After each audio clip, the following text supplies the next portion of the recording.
about the Garden of Eden. In that place, there is a transaction, not only by the Spirit of God, but there are other forces and there are other spirits. And there are other voices, not only the voice of God, there are other deceiving voices that are heard in that Garden of Eden. It's a spiritual place. So fast forward, in Genesis chapter 3,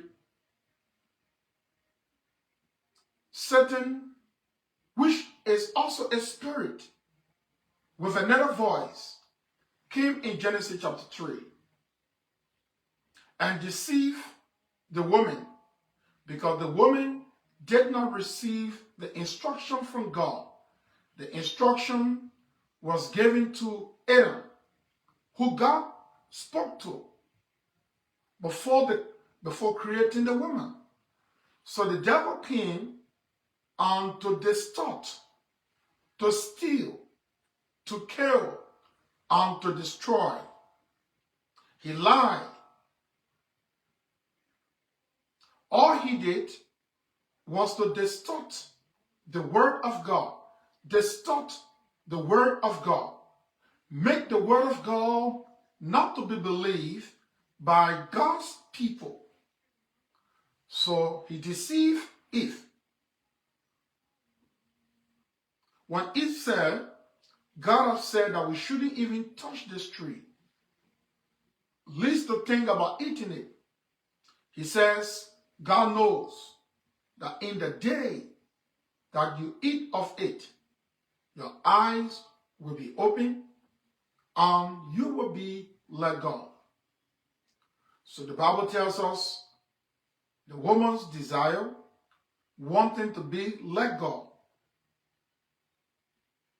fell in the transgression. She ate and passed on to her husband with her, and they both ate, and their eyes were open. Their eyes were open. Now I'm giving you the backdrop of what I want to talk about. So to explain salvation, we have to go back to Genesis.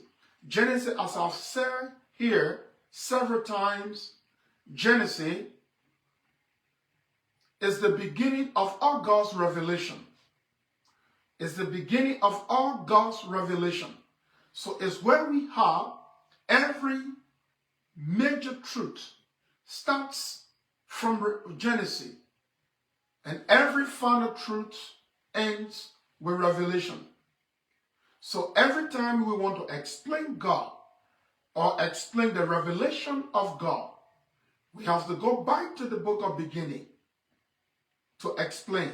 And that is why I'm coming here to explain what I'm explaining to us. Because to explain salvation, the concept has to be explained, and there should be a backdrop. So, to fast forward,